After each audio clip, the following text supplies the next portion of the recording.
2007 में आई Anthony Hopkins और Riyan Gosling की थ्रिलर सस्पेंस मूवी फ्रैक्चर एक ऐसी सस्पेंस मूवी है जिसमें सस्पेंस तो आला दर्जे का है मगर फिल्म में आम मूवीज की तरह ट्विस्ट नहीं है। फिल्म के स्टार्ट से ही हमें पता है कि जेनिफर का कत्ल टेड ने किया है और ये बात हर किसी को पता है, मगर टेड अपनी जहानत और चालाकी से कानून में मौजूद लूप होल्स का सहारा लेकर बच जाता है। मगर टेड कत्ल के बावजूद कैसे बच जाता है ये जानने के लिए मूवी की तरफ चलते हैं, मगर इससे पहले एक रिमाइंडर कि अगर स्टोरी अच्छी लगे तो लाइक, शेयर और सब्सक्राइब करना ना भूलिएगा। फिल्म की कहानी टेड से शुरू होती है जो कि एक एरोनॉटिकल इंजीनियर है और लॉस एंजलिस में रहता है और वो एक एयरक्राफ्ट कंपनी के सिस्टम में फ्रैक्चर्स ढूंढने का काम करता है। इसी तरह एक प्लेन क्रैश में वो अपने साथियों को प्लेन में आने वाले फ्रैक्चर की एग्जैक्ट वजह बताता है और इसके फौरन बाद वो किसी भी रिजल्ट का इंतजार किए बगैर अपनी कीमती गाड़ी में बैठकर वहाँ से चला जाता है क्योंकि टेड की कैलकुलेशंस कभी भी गलत नहीं होती थी। अगले सीन में हम टेड की वाइफ जेनिफर को देखते हैं जिसका एक पुलिसमैन लेफ्टिनेंट रॉब के साथ अफेयर चल रहा है और वो उससे मिलने इस होटल में आई है। टेड भी सबसे छुप छुपा कर उस होटल में पहुंचता है और उस कमरे तक जाता है जहां पर जेनिफर और रॉब ठहरे हुए थे। शाम को जब जेनिफर अपने घर वापस आती है तो वो टेड को वक्त से पहले वहां देखकर हैरान रह जाती है। टेड उसके पास जाने की कोशिश करता है मगर जेनिफर उसे अवॉइड करती है। इस पर टेड उसे कहता है कि उसे पता है कि जेनिफर और रॉब का अफेयर चल रहा है, लेकिन जो ही जेनिफर मुड़ती है तो टेड अचानक गन निकालकर उसे गोली मार देता है। गोली की आवाज सुनते ही टेड के कुछ वर्कर्स उस तरफ आते हैं मगर टेड घर के अंदर से ही 3 और गोलियां फायर करता है। इसके बाद टेड गोलियों के खाली शेल्स उठाकर एक जगह रखता है और उसके बाद अपने कपड़े उतारकर उन्हें आग में जला देता है और उस गर्म पानी से शावर लेता है। इतनी देर में यहाँ पुलिस भी पहुँच जाती है और लेफ्टिनेंट रॉब टेड से बात करके अकेला घर के अंदर आ जाता है। अभी तक रॉब को ये नहीं पता था कि टेड ही जेनिफर का हस्बैंड है। वो अंदर आकर टेड को अपनी गन टेबल पर रखने के लिए कहता है जिस पर टेड भी उसे अपनी गन निकाल कर साइड पर रखने के लिए कहता है और इसके बाद वो दोनों आपस में बातचीत करने लगते हैं और टेड उसे बताता है कि उसने अपनी बीवी को शूट करके मार दिया है और उसी वक्त रॉब की नजर जेनिफर पर जाती है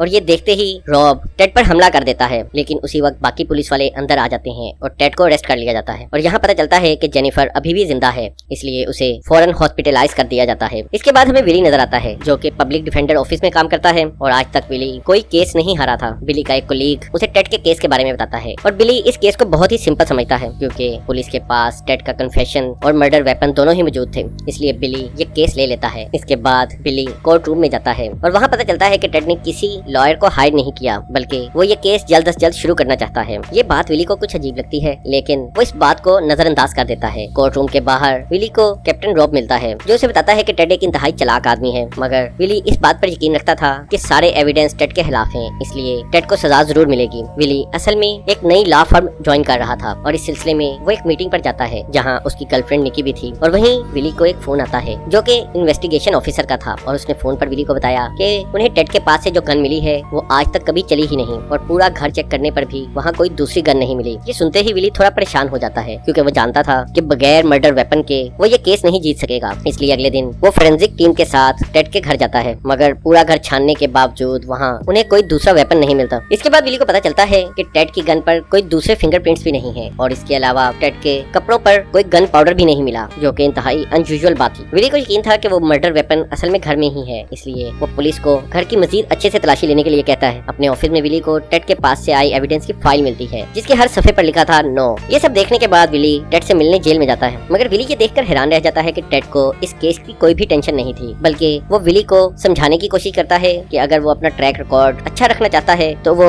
इस केस से अलहदा हो जाए। इसके बाद इस केस का ट्रायल शुरू हो जाता है और कोर्ट रूम में विली एक के बाद एक विटनेस बुलाता है, लेकिन टेड इस तमाम वक्त में बगैर किसी टेंशन के एक मशीन की डायग्राम बनाता रहता है और वो किसी भी विटनेस से कोई क्रॉस क्वेश्चन नहीं करता। लेकिन जैसे ही कैप्टन रॉब विटनेस स्टैंड में आता है और विली उससे क्वेश्चन पूछता है कि क्या टेड ने अपनी बीवी जेनिफर को शूट करने की बात कही थी, तो टेड फौरन ही अपनी जगह से खड़ा हो जाता है और ऑब्जेक्ट करता है और वो जज और कोर्ट रूम में बैठे सभी लोगों को कहता है कि इस पुलिसमैन का मेरी बीवी के साथ अफेयर चल रहा था और इस चीज के मेरे पास सबूत भी हैं। और टेड की ये बात सुनते ही कोर्ट रूम में मौजूद हर आदमी चौंक जाता है क्योंकि रॉब ने जेनिफर से अपने अफेयर की बात सबसे छुपाई हुई थी। इस वजह से रॉब गुस्से में आकर अचानक टेड पर हमला कर देता है। ये देखते ही जज ट्रायल रोककर टेड और विली को अपने ऑफिस में आने के लिए कहता है। टेड जज के चेंबर में उसे बताता है कि होटल फुटेज की मदद से वो रॉब और उसकी बीवी के अफेयर की बात साबित कर सकता है और इसके साथ वो ये भी बताता है कि कैप्टन रॉब ने आज ही की तरह शूटिंग वाले दिन भी उस पर हमला कर दिया था और क्योंकि मुझे जान का खतरा था इसलिए मैंने डर कर वो कन्फेशन कर ली, मगर सच तो ये है कि मैंने अपनी वाइफ को कत्ल नहीं किया। और टेड की ये बातें सुनकर जज भी कन्विंस हो जाती है कि टेड बेगुनाह है। इसके बाद जज विली और पुलिस डिपार्टमेंट को टेड के खिलाफ एविडेंस इकट्ठे करने के लिए मजीद कुछ दिन का वक्त देती है। इसके बाद विली अपने पुराने ऑफिस जाता है जहाँ उसका बॉस उसे केस पर पूरी वजह ना देने पर गुस्सा करता है और वो विली को कहता है कि क्योंकि वो एक नई फर्म ज्वाइन कर रहा है इसलिए बेहतर है कि वो ये केस किसी और वकील को देकर खुद नई फर्म में चला जाए। लेकिन विली उसकी बात मानने से इनकार कर देता है। लेकिन विली सोचने समझने के बावजूद यही फैसला करता है कि वो इस केस को पूरा करेगा, चाहे इसके लिए उसे अपनी नई जॉब ही क्यों ना छोड़नी पड़े। इसके बाद विली पुलिस स्टेशन जाता है और वो एक दफा फिर टेड के घर की तलाशी लेने का सोचते हैं ताकि किसी भी तरह वो मर्डर वेपन दरियाफ्त किया जा सके। इसके बाद विली रॉब से मिलता है जिसके अफेयर की खबर बाहर आने के बाद उसकी बीवी बच्चे उसे छोड़कर जा चुके थे और रॉब इंतहाई डिप्रेशन में था। इसके बाद वो रॉब से उस होटल का एड्रेस लेता है जहाँ वो और जेनिफर मिला करते थे, लेकिन उस होटल में भी उसे कोई एविडेंस नहीं मिलता। इसके बाद विली अपनी इन्वेस्टिगेशन के सिलसिले में टेड के ऑफिस भी जाता है, मगर अफसोस कि उसे वहाँ पर भी कुछ नहीं मिलता। इसी दौरान विली को टेड की कॉल भी आती है जो उसे समझाने की कोशिश करता है कि वो ये केस हार जाएगा, लेकिन विली उसकी ये बात नजरअंदाज कर देता है। मगर सच तो यही था कि अभी तक पुलिस को कोई एविडेंस नहीं मिला था, जिस पर विली मायूस होकर हॉस्पिटल चला जाता है जहाँ जेनिफर एडमिट थी। और अब विली को वाहिद उम्मीद यही थी कि जेनिफर होश में आ जाए ताकि वो खुद ही टेड के खिलाफ गवाही दे सके। मगर डॉक्टर विली को बताती है कि जेनिफर के चेहरे पर गोली लगी है और बहुत मुमकिन है कि अगर जेनिफर होश में आ भी गई तो शायद वो बोल ना सके या उसकी याददाश्त सही तरीके से काम ना करे। अगले दिन विली निकी के घर डिनर पर जाता है जहाँ सभी लोग टेड को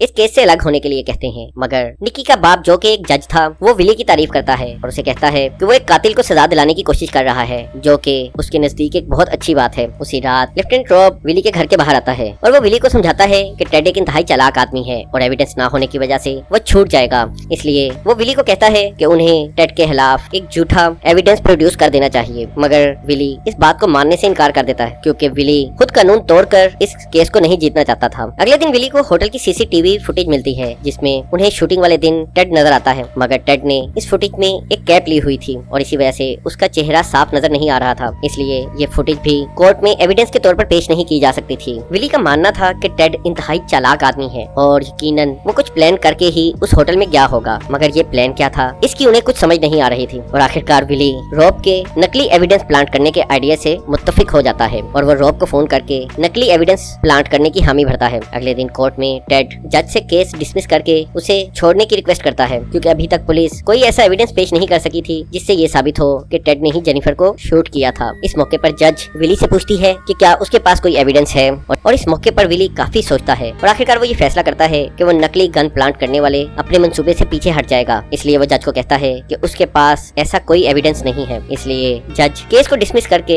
टेड को रिलीज करने का ऑर्डर करती है और जो ही सब लोग कोर्ट रूम से बाहर निकलते हैं तो अचानक बाहर से गोली चलने की आवाज आती है और बाहर आकर पता चलता है कि रॉब ने अपनी सर्विस गन से अपने आप को गोली मारकर अपनी ही जान ले ली है। रॉब के इस तरह मरने से विली बहुत मायूस था क्योंकि वो टेड को सजा नहीं दिलवा पाया, मगर टेड उसे एक स्माइल पास करता हुआ वहाँ से चला जाता है। इसके बाद टेड को उसकी गन वापस करके उसे जेल से रिलीज कर दिया जाता है। विली कोर्ट से मायूसी के आलम में जेनिफर के हॉस्पिटल चला जाता है और उसके कमरे में ही बैठकर उसके उठने का वेट करने लगता है और जब उसकी आंख खुलती है तो वो देखता है कि टेड भी वहाँ मौजूद है और उसी वक्त उसे रियलाइज होता है कि टेड अभी तक लीगली तौर पर जेनिफर का हस्बैंड है और अगर वो चाहे तो डॉक्टर्स को लाइफ सपोर्ट हटाकर वेंटिलेटर बंद करने का कह सकता है और इस तरीके से वो जेनिफर को मार सकता है। और ये समझ आते ही विली हेल्प के लिए बाहर की तरफ जाता है, लेकिन कोई भी विली की हेल्प नहीं करता और निकी उसे समझाती है कि अब जेनिफर के जीने या मरने से उनका कोई ताल्लुक नहीं है। इसके बाद विली अपने बॉस के पास जाता है और उसे अपनी हेल्प करने के लिए कहता है, मगर बॉस उसे बताता है कि आज सुबह ही टेड ने विली के खिलाफ एक रिस्ट्रेनिंग ऑर्डर हासिल कर लिया है क्योंकि टेड का कहना था कि वो यानी विली बगैर किसी वजह के उसकी बीवी के आसपास मौजूद है। अपने आप को बेबस देखकर विली निकी के बाप के पास जाता है जो कि खुद भी एक जज था और वो फौरन विली को एक ऑर्डर साइन करके दे देता है कि जेनिफर की लाइफ सपोर्ट को ना हटाया जाए। विली ये ऑर्डर लेते ही फौरन हॉस्पिटल की तरफ भागता है, मगर हॉस्पिटल पहुंचकर उसे पता चलता है कि टेड ने डॉक्टर्स को लाइफ सपोर्ट हटाने की परमिशन दे दी है और इस तरह विली जेनिफर को नहीं बचा पाता। कुछ दिन बाद विली शहर छोड़ने के लिए अपना सामान पैक कर रहा था कि उसका बॉस वहाँ आता है और वो उसे जॉब पर वापस आने के लिए कहता है, मगर विली का कहना था कि उसे अब इस लीगल सिस्टम पर हंसी आती है क्योंकि सिर्फ एविडेंस ना होने की वजह से एक कातिल आजाद घूम रहा है। लेकिन विली का बॉस उसे करेक्ट करते हुए कहता है कि अगर टेड को कभी सजा होती तो वो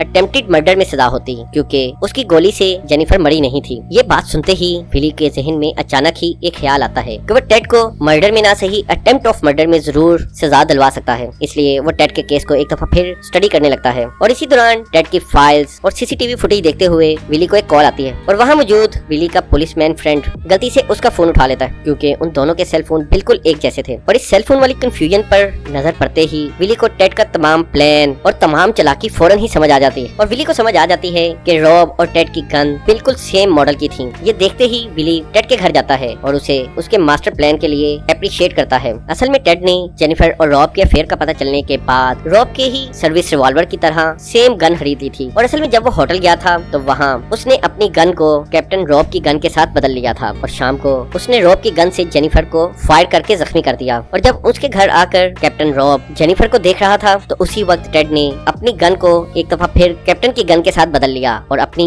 असल गन वापस हासिल कर ली और इसीलिए पुलिस को टेड की गन मिली जो कि कभी चली ही नहीं थी, जबकि जिस गन से जेनिफर को शूट किया गया वो कैप्टन रॉब रोजाना अपने साथ लिए फिरता था। इस मौके पर टेड प्राउडली कहता है कि उसकी कैलकुलेशंस कभी गलत नहीं होती और वो विली से कहता है कि उसने एक तीर से 2 शिकार कर दिए हैं, लेकिन इसके बावजूद ये तमाम लीगल सिस्टम मेरा कुछ नहीं बिगाड़ सकता क्योंकि कानून के मुताबिक सेम क्राइम के लिए किसी को दूसरी दफा पनिश नहीं किया जा सकता। लेकिन इस मौके पर विली मुस्कुराते हुए उसे जवाब देता है कि बस यही तुम्हारे से कैलकुलेशन में थोड़ी सी गलती हो गई, क्योंकि अब मुझे सिर्फ इतना करना है कि मैं कोर्ट ऑर्डर लेकर जेनिफर के ऊपर फायर की गई बुलेट और कैप्टन रॉब ने जो बुलेट अपने ऊपर फायर की थी उन दोनों का फोरेंसिक करवाऊं और जो ही उन दोनों की रिपोर्ट मैच हो जाएगी तो तुम पर मर्डर के नए चार्जेस लग जाएंगे। और ये सुनते ही टेड पहली बार थोड़ा टेंस हो जाता है। अगले सीन में हम एक दफा फिर कोर्ट रूम को देखते हैं जहाँ इस दफा विली बिल्कुल अकेला खड़ा था और वो मुकम्मल कॉन्फिडेंस के साथ खड़ा था, मगर इस दफा टेड थोड़ा घबराया हुआ और नर्वस था और उसने महंगे महंगे वकीलों की एक पूरी टीम को अपने डिफेंस के लिए हायर किया था। और इसके साथ ही ये मूवी यहीं पर एंड हो जाती है। और अगर आपको इस फिल्म की स्टोरी अच्छी लगे तो लाइक, शेयर और सब्सक्राइब करना ना भूलिएगा।